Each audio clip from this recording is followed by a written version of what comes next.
ဖျားလေးပဲကုတ်ပါမယ်နော် digital ပါအောက်တစ်ပိုင်းလေးပဲဆေးလိမ့်ရတာပါ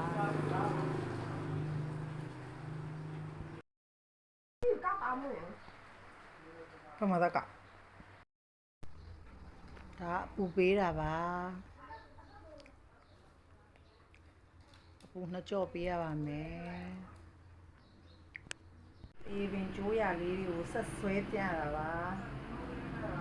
အပုတ်လှရအောင်သေပင်ကျိုးရလေးတွေကိုဆက်ဆွဲပြပါပါ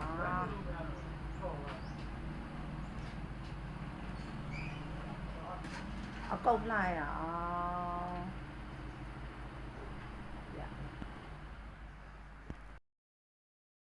ချုပ်ဆေးမထည့်မီအပေါ်ပိုင်းကိုသေပင်ကျိုးရလေးတွေပြောင်းအောင်ဆက်ဆွဲထားပါလားပါပြီးရင်ချုပ်ရည်ထည့်မယ်နော်အေး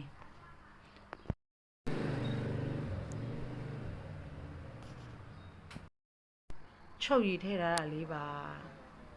10မိနစ်ထားပါမယ်နော်10မိနစ်ထားပြီးရင်ခေါင်းလျှော်ပါတော့မယ်အချောတက်ဆွဲပြီနော်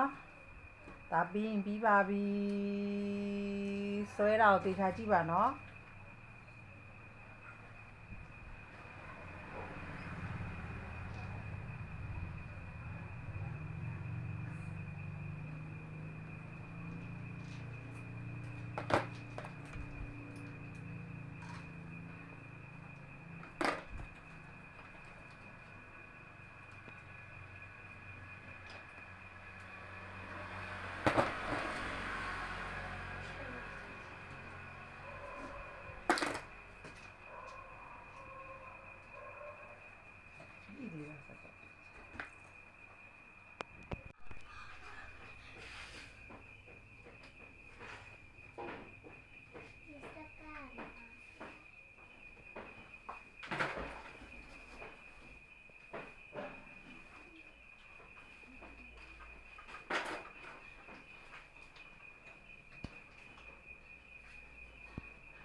ပြီးသွားပါပြီရှင်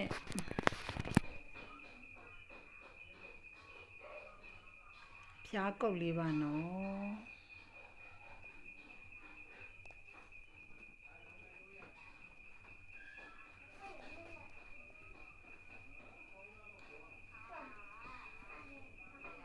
နည်းနည်းငုတ်ပဲ